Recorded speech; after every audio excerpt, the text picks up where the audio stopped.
Okay, we got it working. So, Carrie, you can hit the gavel. Thank you for your patience, everyone. So do we need to start all over again? Is that what you're We saying? have to start from where Carrie calls the meeting to order. Oh, We'll do okay, the roll call. and we have to go through that again. Okay, so Carrie, go ahead. All right, I call this meeting to order. May I have roll call, please? Director Case, Why am I talking? Sorry, muted. Here. Director Foley, Here. Director Hamilton, Director Hamilton, Director Mendieta Ramos, Here. Director Mitchell, Present. Director Mays, Director Olson,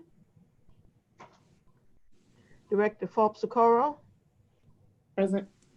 Director Wilson. Here. Are we in compliance with the open meetings law? Yes, we are in compliance with the open meetings law. All right, first I'd like to begin our discussion on the procurement summaries, both for construction and non-construction. So we'll start with the construction. And I believe Jenny and James are going to talk to us a little bit more about that. And so Beth, if you could please share the construction report, because we'll be walking through that.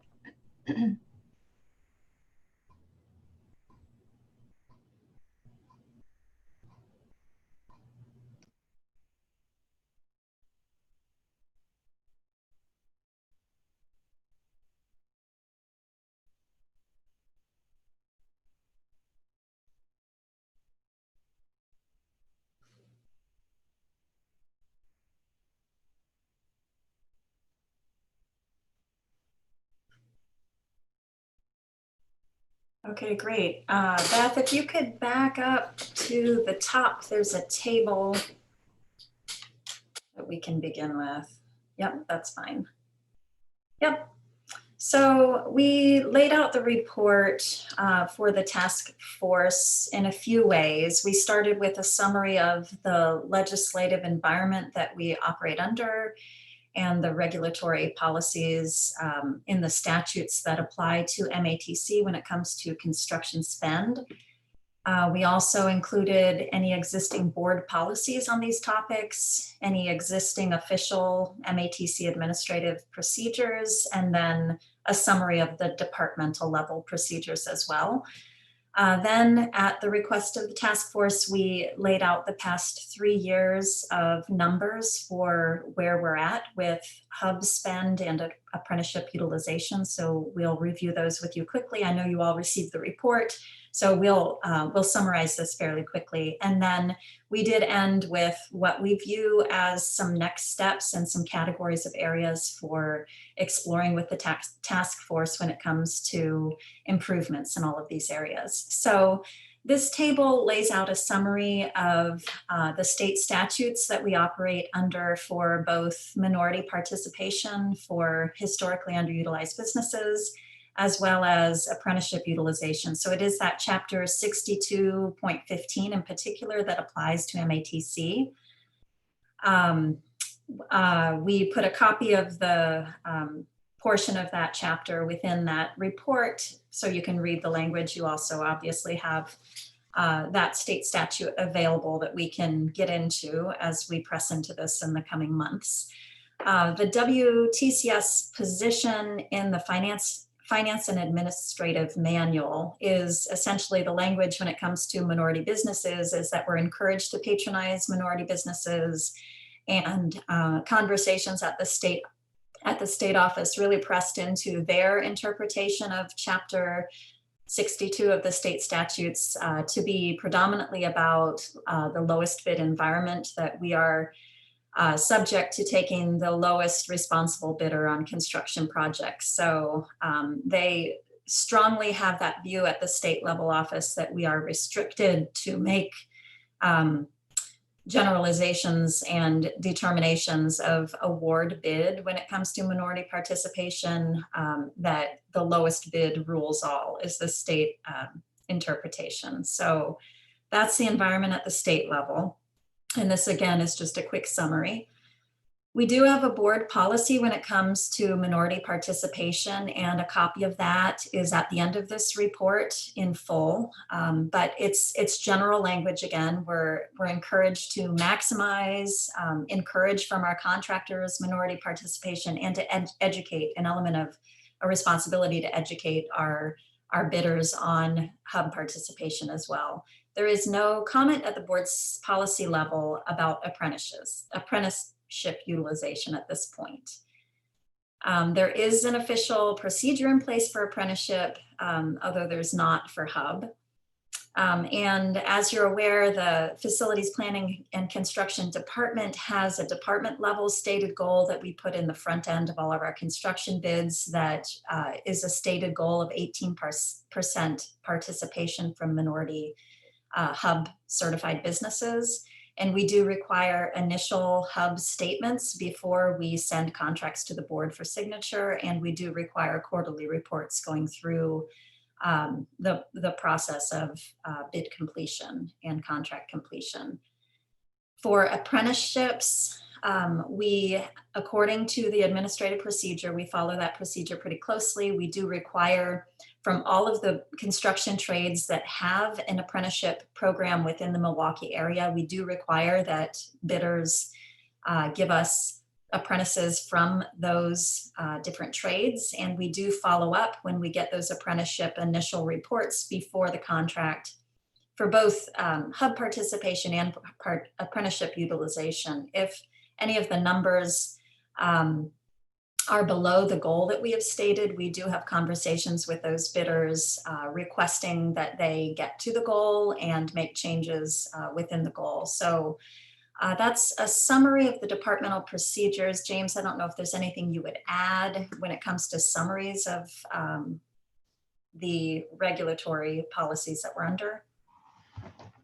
No, the only thing I would maybe speak to is the enforcement of the apprentice ratios. That's something that we've worked hard on, is to make sure that we have the appropriate ratios between journeymen and apprentices. That's something that we've seen increased in, and that it's reflective of the quality of the work and the safety enhancements on the job site. So that's something that is certainly important to us now and will be going forward.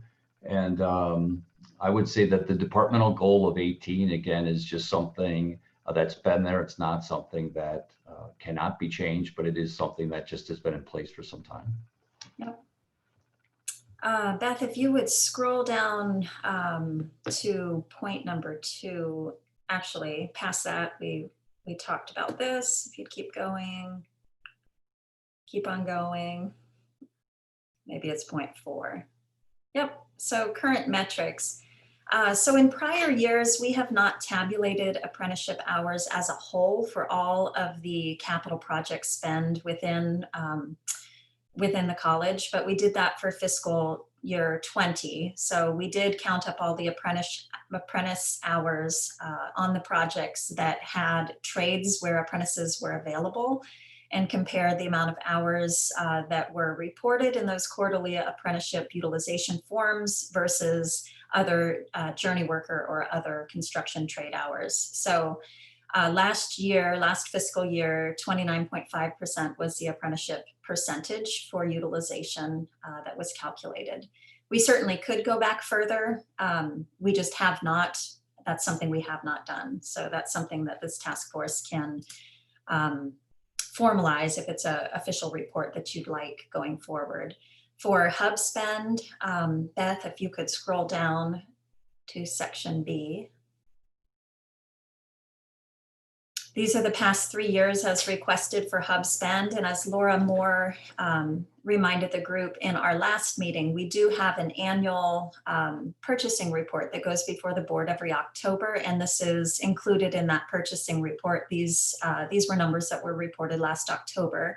So for the prior 3 fiscal years, we actually have a preliminary estimate for fiscal 20 as well. So These are the hub percentage on all of the capital project spend for the college for the prior years. And we have numbers that have been declining. I was asked to remind the task force what we reported to the board last October. The particular decrease that we have observed between fiscals 2018 and 2019 and trickling into 2020. There's a few key contractors that we have lost for different reasons. We did have a large minority firm that was the lowest bidder on a number of projects in both 2017 and 2018 that has not been bidding on work and being awarded work in 2019 and 2020. So those numbers have slipped. We also have been increasing our spend on a sole source provider called Honeywell, which is our mass notification and fire panel system that's throughout the district. We've been on a large update of that system throughout the past few years and increasing our spend on that. And they are not a hub firm, so our increased spend in that area has not produced an increase in the hub percentage as well. So those are two of the largest reasons that we think we are seeing a decrease over the past few years.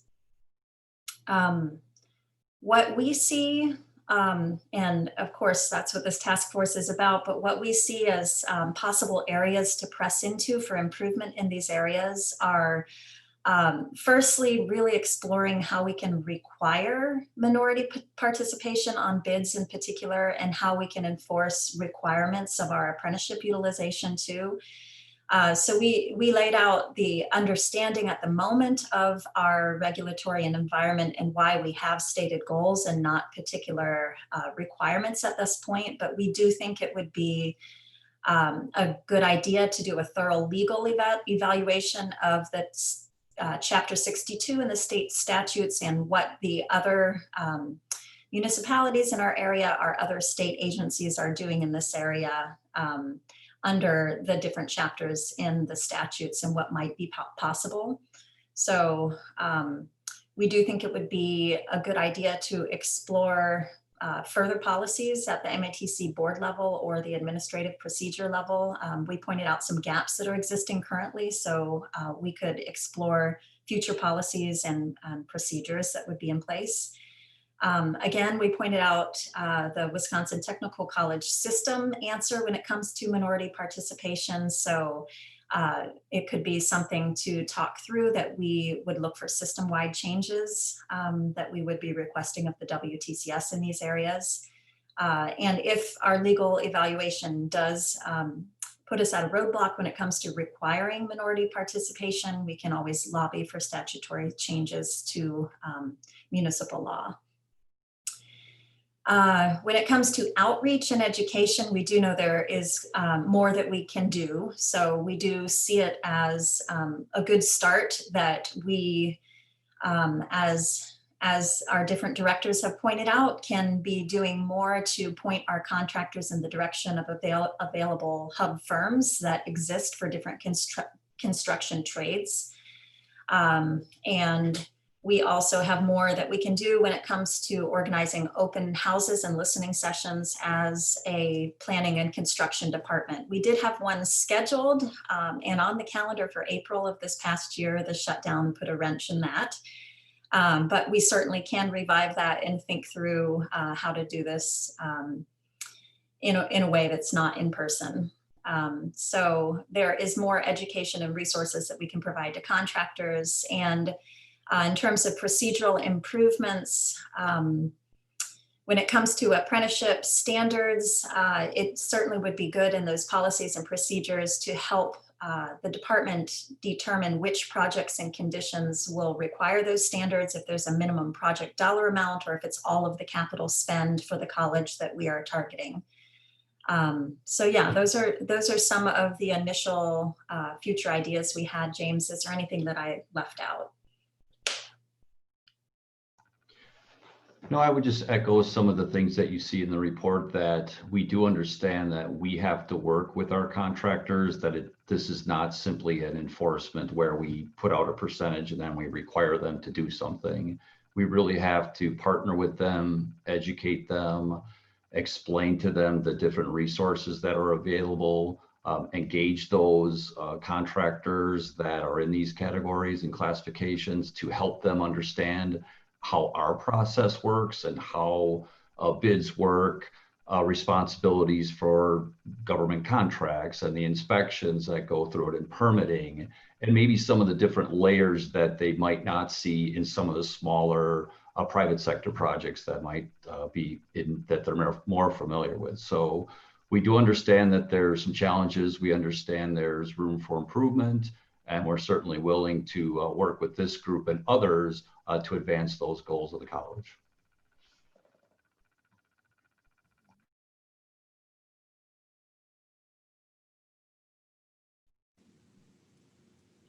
All right, thank you so much, James and Jenny. Just right now at this time, I just wanted to see if anyone had any questions or comments regarding what has just been presented, and this is on the construction side of procurement.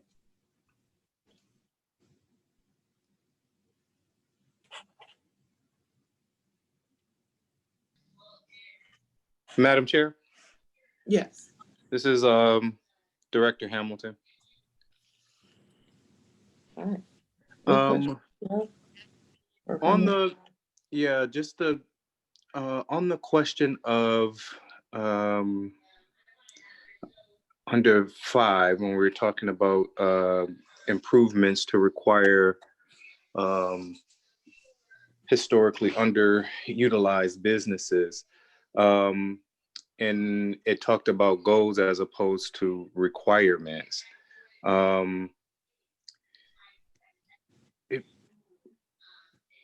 Have you considered at all, because what we have done at the city is when we moved from goals to requirements, there's a difference between the legal obligation that you have in having a requirement that is a race conscious requirement as opposed to a race neutral requirement or goal.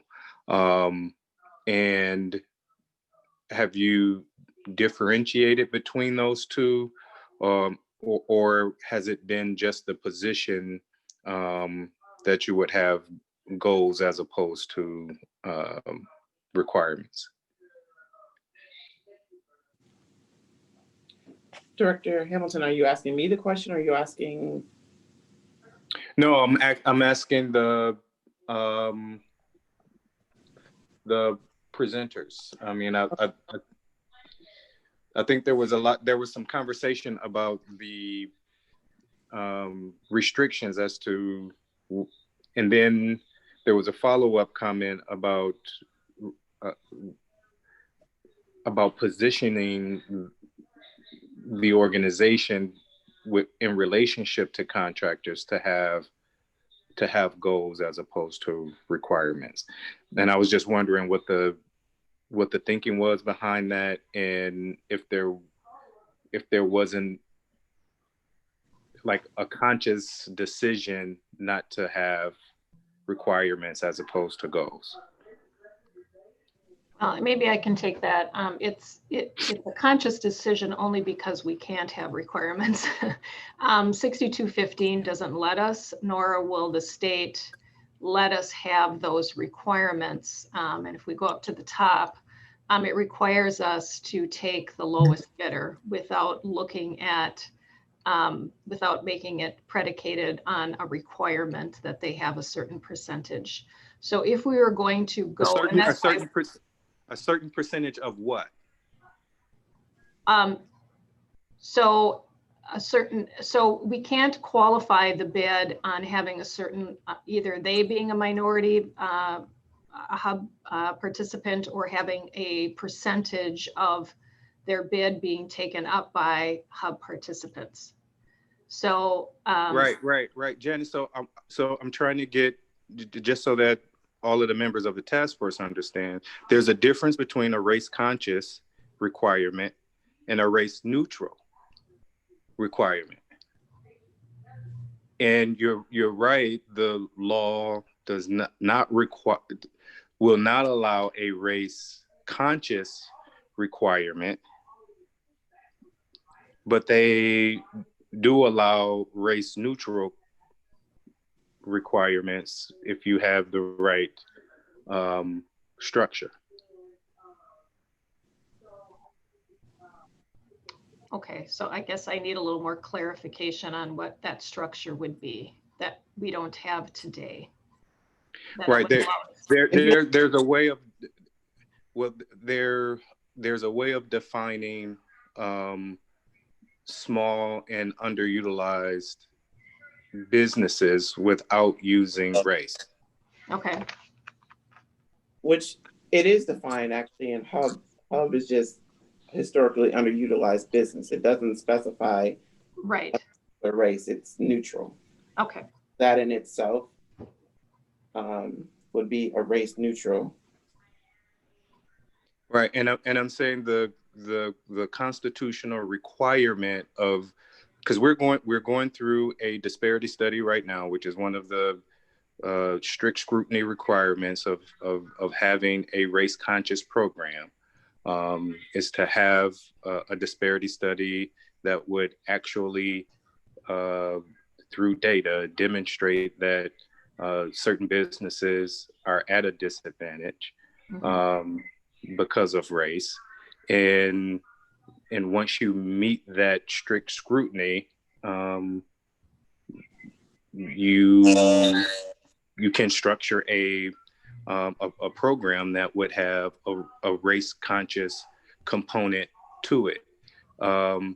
The restrictions are much more lenient if you are not using race as the determinant factor to define whether or not a business is underutilized or disadvantaged.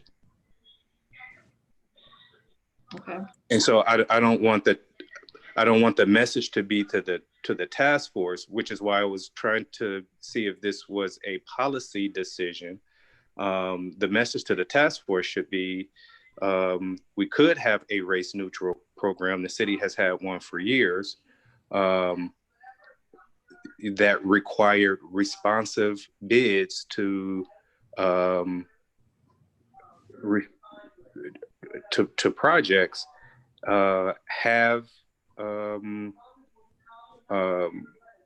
emerging businesses, underutilized business, or disadvantaged business as part of their bid.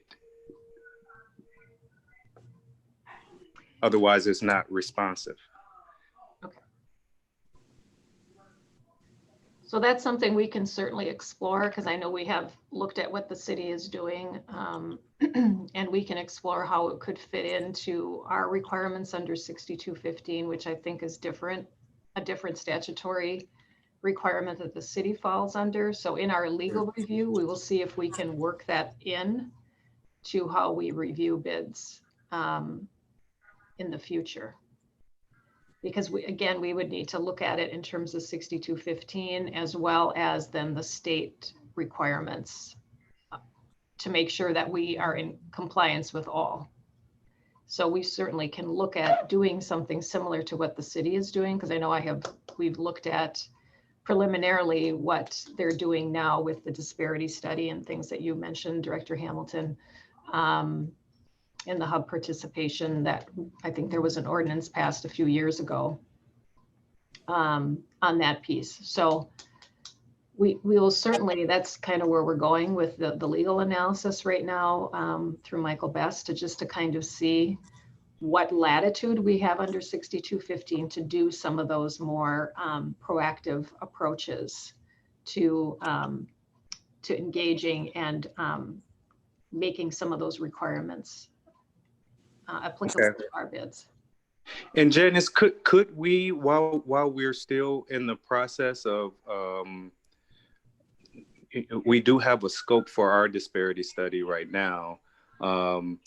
However, I think a very useful conversation for us with the Department of Small Business at the city would be if our impact areas are the same.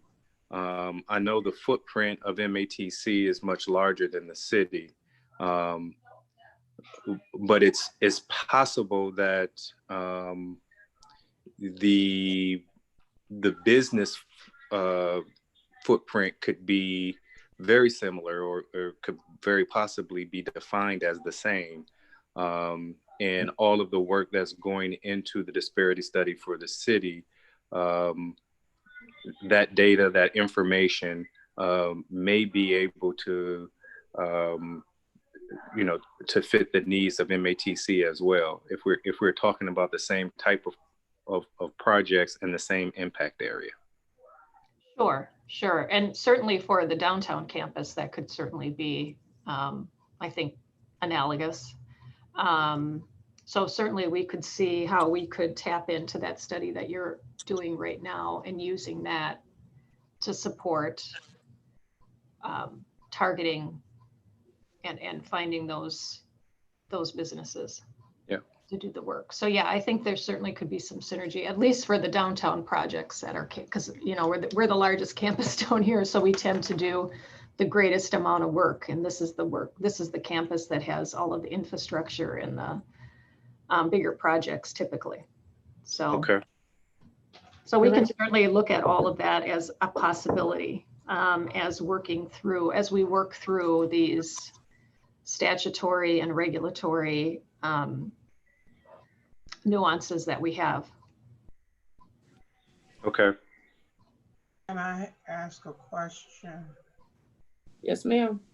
Okay, now, because I'm behind everybody. Well, this 6215 says there's no allowances for a minority preference. So that means if you get 10 non-minority, then and 2 minority, and the ones that are the others that are not minority are lower, that there's nothing that a minority preference person could do. There's nothing they can do, right? Nothing. If I could explain a little bit too, there's a lot of different ways that minority businesses can enter into the construction bid. We count our minority participation beyond just the general contractors. A general contractor almost always has subs that they use for different construction trades. So they can use a second tier business as their subs, say for electric or for plumbing. They could use a minority business for what we would say is a second tier use. We also have a third tier use too. They can use a minority business for the purchase of different goods. So there are lots of different ways within a construction bid that a minority firm can enter the picture. Let me ask you this. This 6215 is a state statute that we need to start working to change pretty quick, because I don't quite understand that, because they wouldn't be the lead contractor. I get all the other ways they can do it, but as the lead contractor, it doesn't sound like they could do it. And if this is a statute that, if this is a statute that that's at the state level, then we need to do something about that at the state level. We at least need to have a letter saying that we disagree with it, because I disagree with it. Now I'm telling you. You can say it, there's some ways to go in, but that's just not going in as the lead contractor, right? Right, it would be the bidding contractor. So what we do right now, what we do, as Jenny mentioned, I mean, we have general contractors, but we do work with them to find subcontractors, second and third tier contractors that will be receiving some portion of that bid that they win to do the work under that contract. So that's how we do get the participation, and we have gotten the participation. We did, as I think you may not have been on the phone and earlier, Director Wilson earlier, we did have a larger general contractor that's a minority owned that used to bid on some of our projects.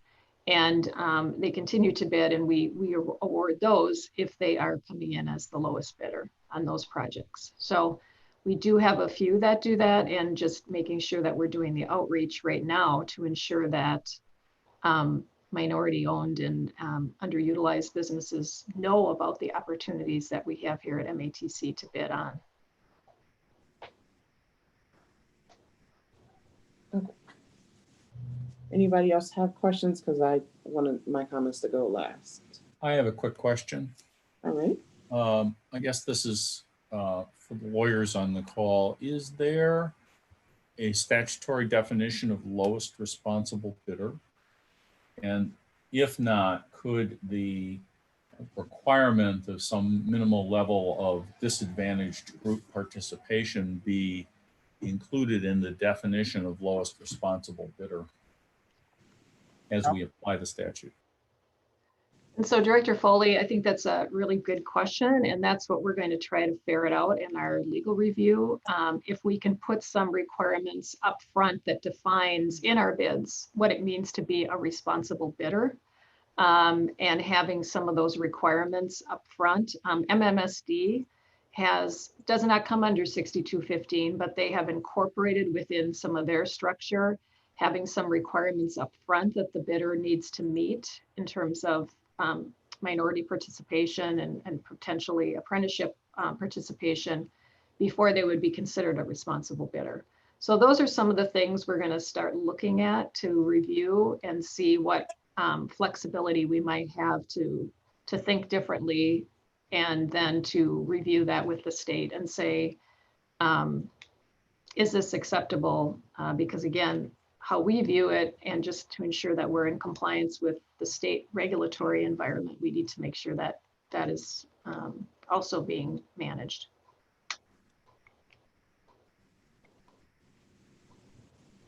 That is one thing we have talked to the state about. They, I have to say, they were lukewarm about it. So I think we're going to have some barriers to try to break through there with state staff. But I'm not saying that it's impossible to do if we can show that there's no legal obstacle that stops us from doing it. Can't you use precedents? What was the legal options did not stop MMAC? What did they use? Can't we just use what they use? Because I'm sure that they can't say, well, they can and we can't. They actually fall under a different statutory structure than we do. They do not fall under 6215. So again, maybe Jenny knows more specifically MMSD what statutory requirement they fall under, but it's not the same one that we are under. But I'm saying, we may not can use the same wording, the same being in the same profile that they are, but there's got to be something that they did that we can do. And I'll talk with her later because I want to know what they did. Yeah, we do feel the same way, and that's part of what we need to get into in that legal review is what exactly they are doing and what the city has done as well in their bids to make it a requirement, and evaluate what they've done with what our particular statute states. So that's why we're asking for outside counsel. What about, I know there's some regulation regarding lowest responsible bidder with the DLT as well as Wisconsin Department of Administration, because being in the line of construction, there's the lowest responsible bidder is interpreted many different ways. I'm pretty sure you might be looking into that as well, but that is part of it, having a disadvantaged business or a minority business, even if it's race neutral, so disadvantaged business, DBEs, firms. And then I guess my other questions are about the outreach improvement, just a couple comments.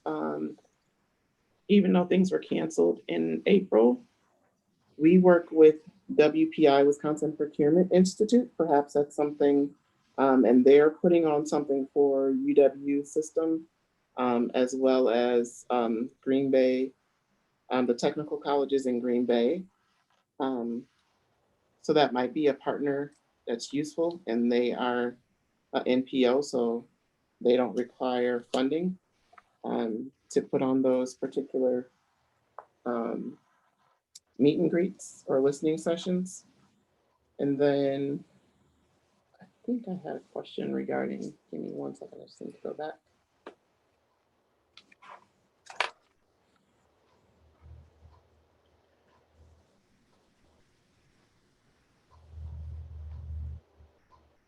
So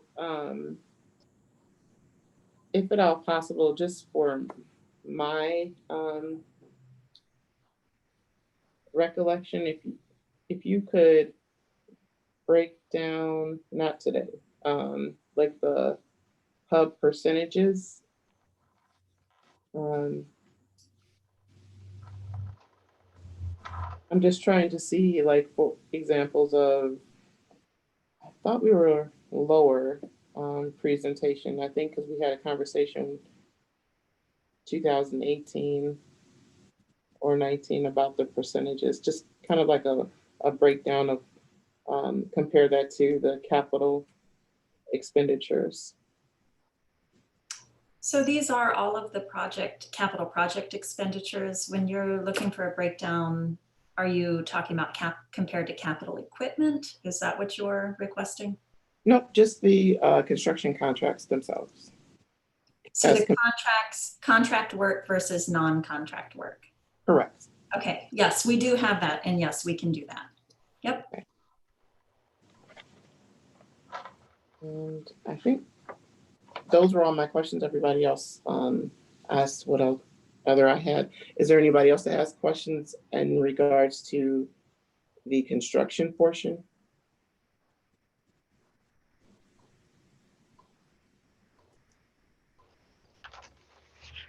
All right.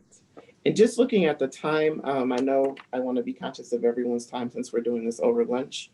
12:30 is when we were slated to finish. I just want to see if anyone had a problem or issue with us adjourning today and then taking up the non-construction portion at a later date. I thought the meeting was going to 1. Maybe I have it wrong.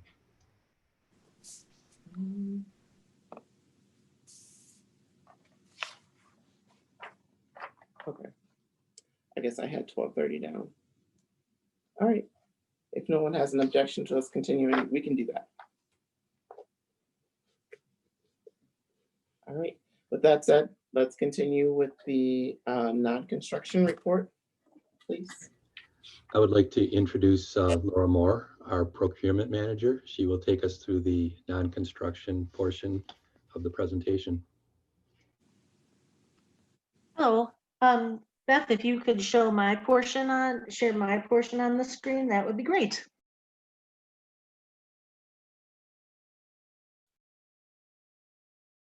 Okay, so we had mirrored the basic outline and format that construction had used, so we can just go through it right away. Starting with the state statutes for non-construction procurement. We go under TCS 6 and 34 CFR, so it is a little bit different in regards to the statutes that we're following. The WTCS position in the FAM is to encourage to patronize hub businesses, but their over guiding force is to have open and free competition. So when we've had discussions about this, they just, as Janice had said, they're basically lukewarm in regards to having any kind of preference to any vendors whatsoever. The MATC board policies, we do have 3 of them that directly talk about hubs participation, and really it's just a reiteration of the fact that we want to encourage it. There are no set goals or rules in regards to it. The MATC administrative procedure, again, talks about maximizing open and fair competition. And basically that is just a reiteration of the statute itself. So it's really focusing that it has to be open and fair competition to everyone. And then for our individual departmental goals is just to increase hub participation overall. We'd like to just increase every year. We don't have a documented goal. We had unofficially just been following the state goal of 5%, but as the board has communicated when I've given my annual reports that they do want it to be higher than that, we haven't agreed on a documented goal. So unofficially it has been just to increase it year over year. So if we can scroll down. I do have for the procedures and policies, I did list the individual ones and gave the link so you could go and look at the full procedure or policy. And then I just gave a brief synopsis of the verbiage that's dealing directly with what this meeting is about today in regards to hub participation. So if anybody has questions about any of those, please feel free to ask. So if we can scroll down to the next page, please.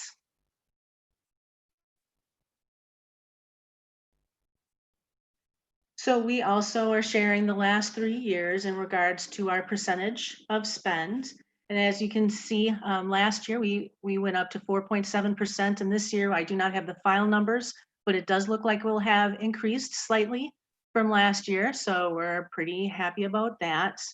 And I think that that is a direct response to the different efforts that we have been putting out there, because as we have been discussing, there are very strict guidelines in place right now in regards to how we cannot give priority to minority vendor participation. So what we've been really focusing on then is education of MATC employees to make sure that they are actively participating in our search or our goal to increase that percentage. And also we've really tried to reach out to the minority vendors themselves, because in my research, I found that one of the biggest roadblocks in regards to this participation is that minority vendors don't seem to have the same networking capabilities or opportunities.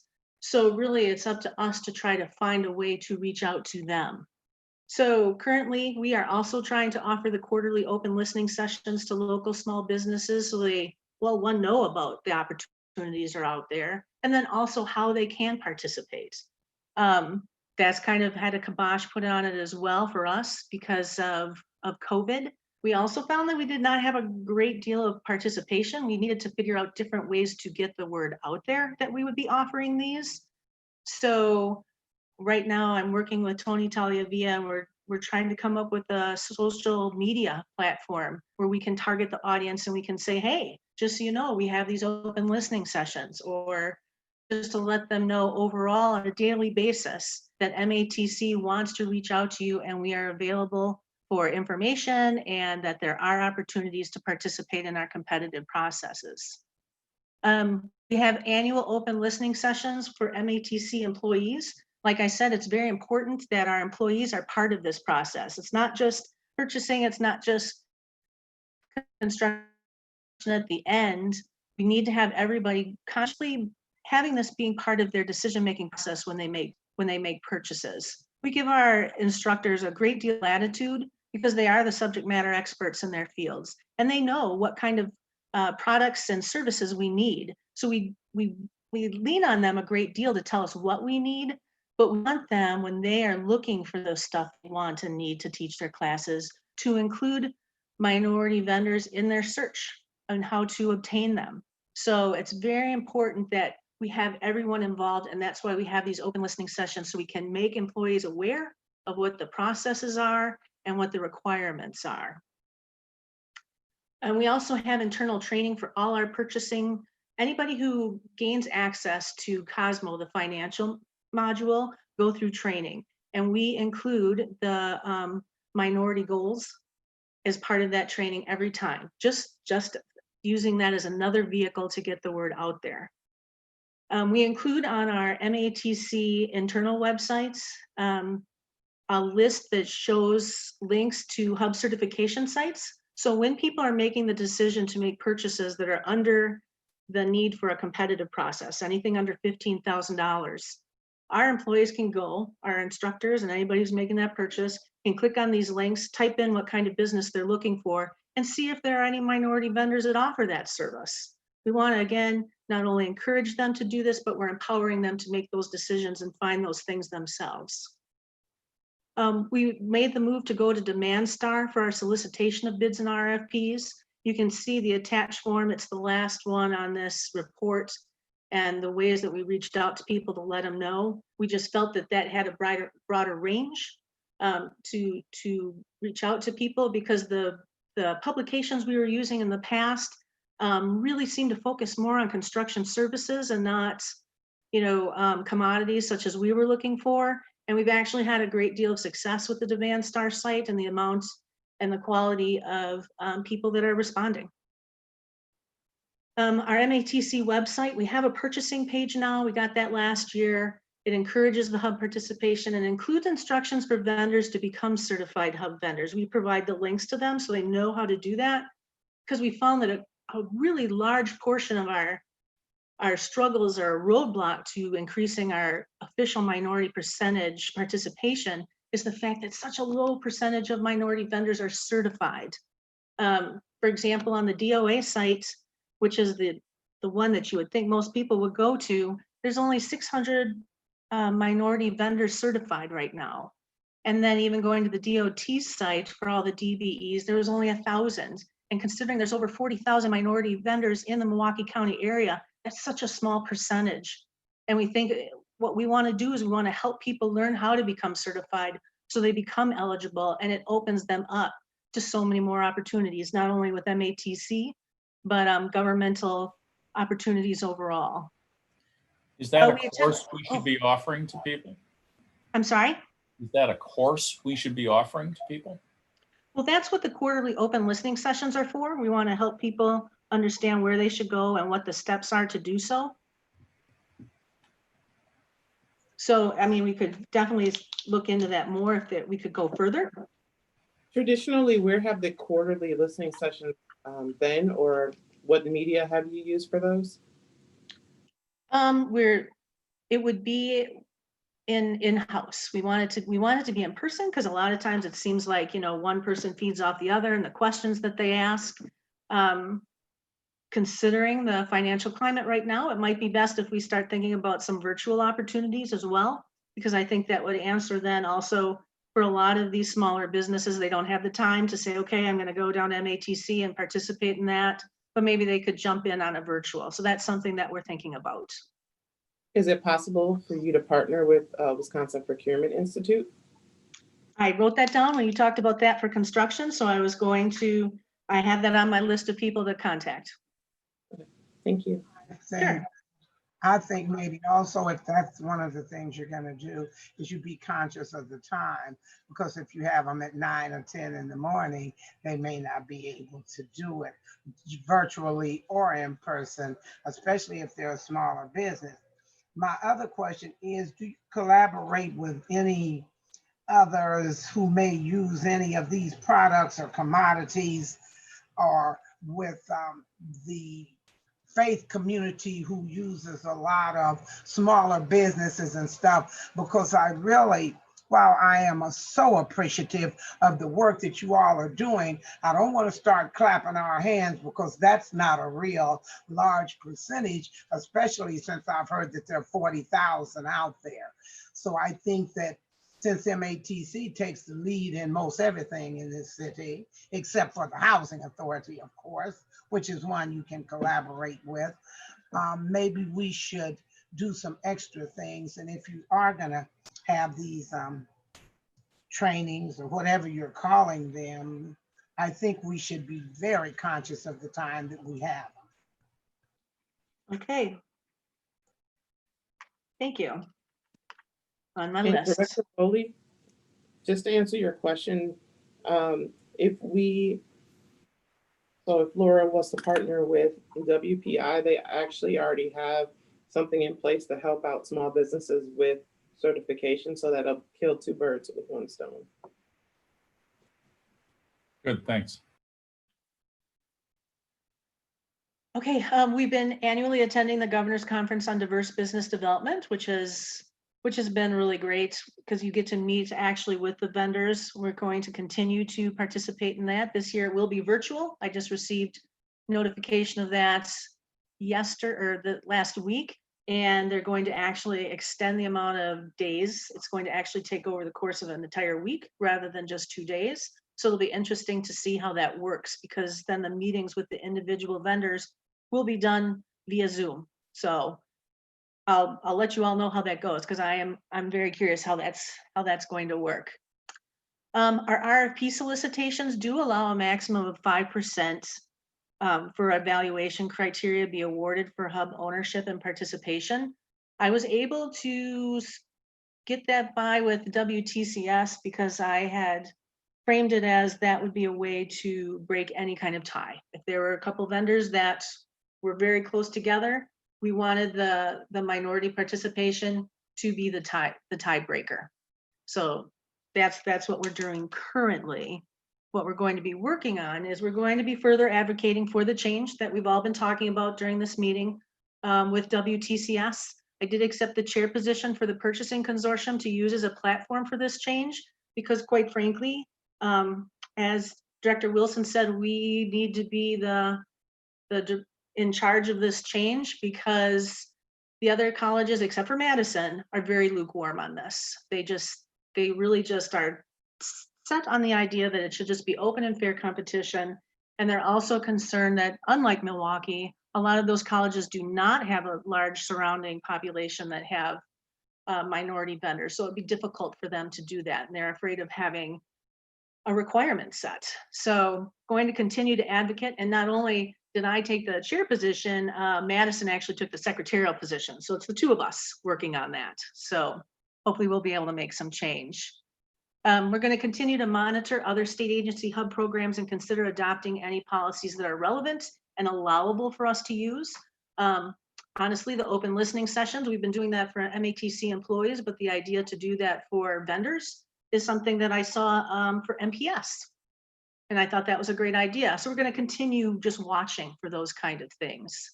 As I mentioned earlier, we're going to have a social media campaign directed towards hub vendors. So I'm kind of excited about that, to see how that works out, because we would be reaching some people where they wouldn't need to make a time or monetary commitment to be able to see what MATC is doing.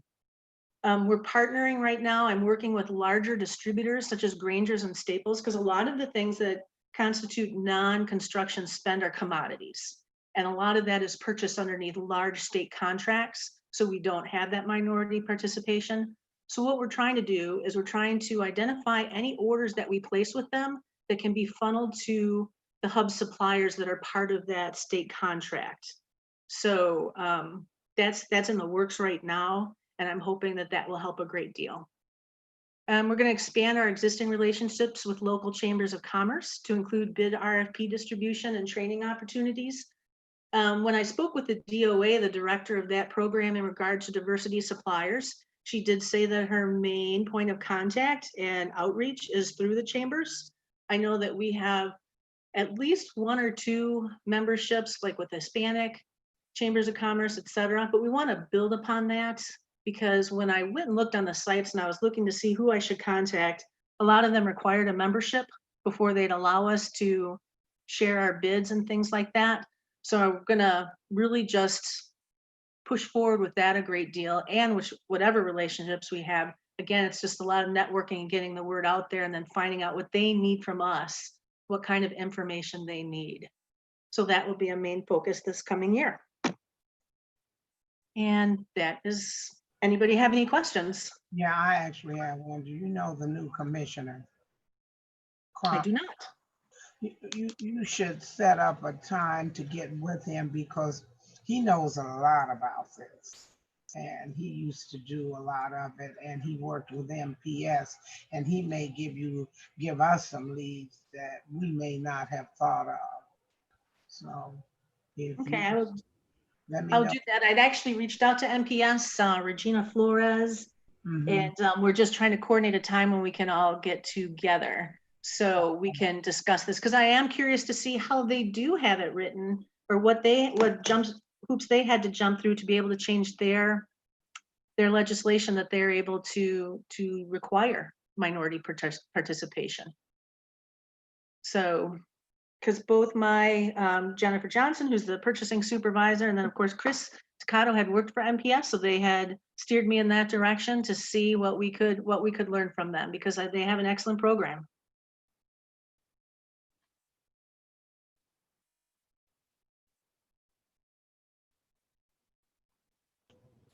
Carrie, I think you're on mute. Laura, have you had a chance to take a look at North Central Minority Supplier Diversity Council? I have not.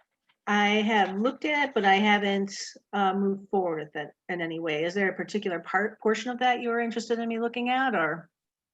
That's where corporations and universities take a look at for their vendors, because they're already vetted and they're supplying larger contracts. Does that require a membership? It does. Okay, I think that was part of the larger one. Let me, because there's one that's very large throughout the country, and I don't remember the exact acronym for it. That one costs $9,000 a year for membership, so that isn't something that we've really had in our budget.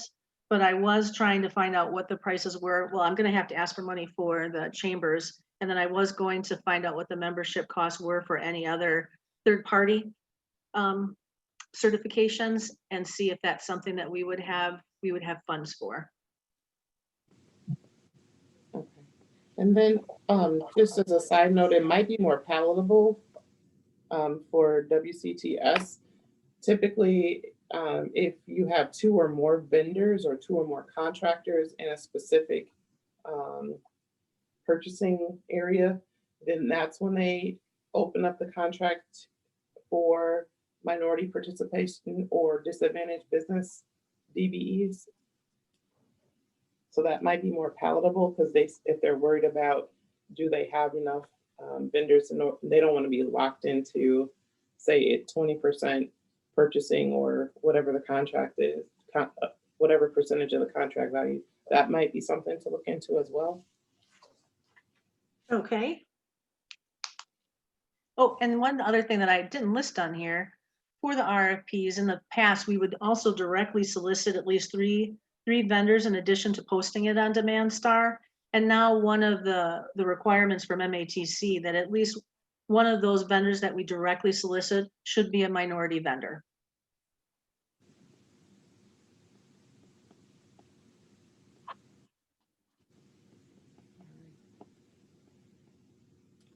Are there any more questions, comments, concerns?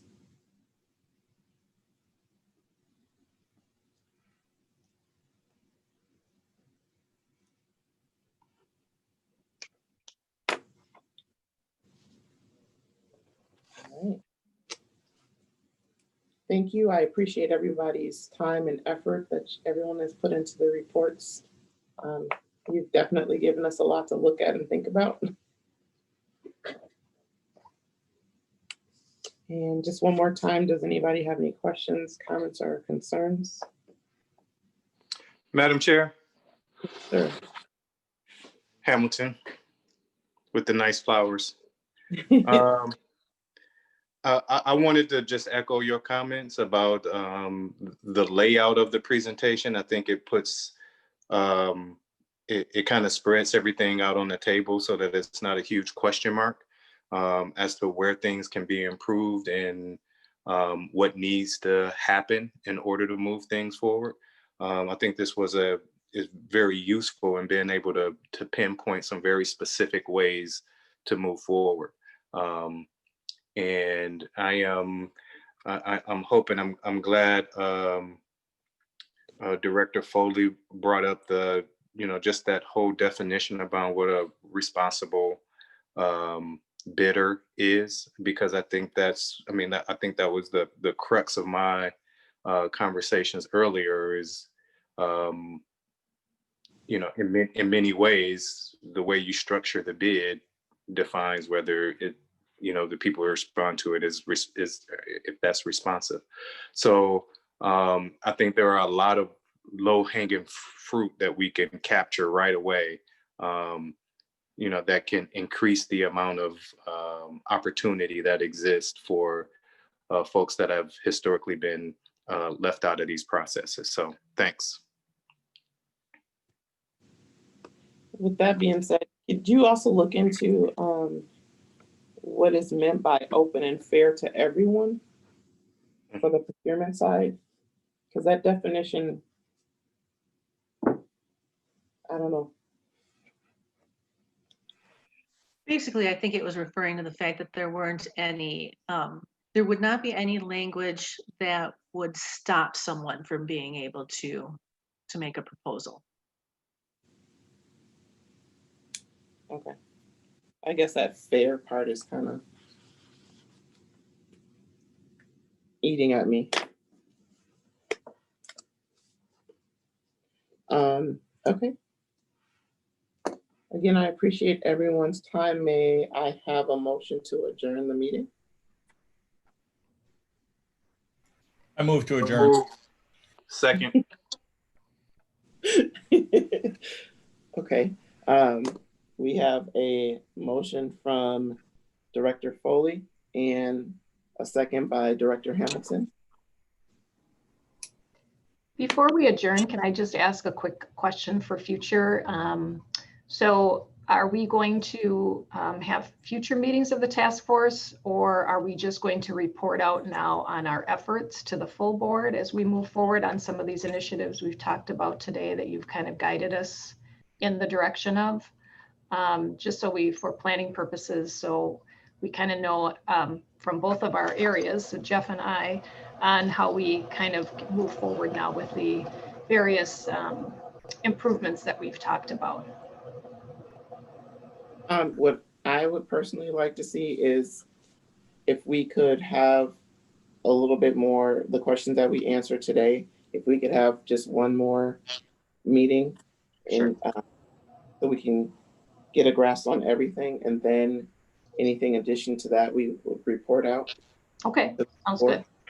Does that make sense? So we can have some time to do all of that research and then be able to come back within maybe a month with kind of where we're at and moving some of these things forward. Does that make sense? It does. Okay, great. Thank you for letting me interrupt. Thank you. All right. So I don't have any more. So are we able to adjourn now, or do we have to start over? No, I think you can go ahead. You had a motion and a second. Now you just have to say all in favor. All right. So all in favor of adjournment? Aye. Aye. Aye. All right. We are adjourned. Thank you, everyone. Thank you. Thank you. Thank you.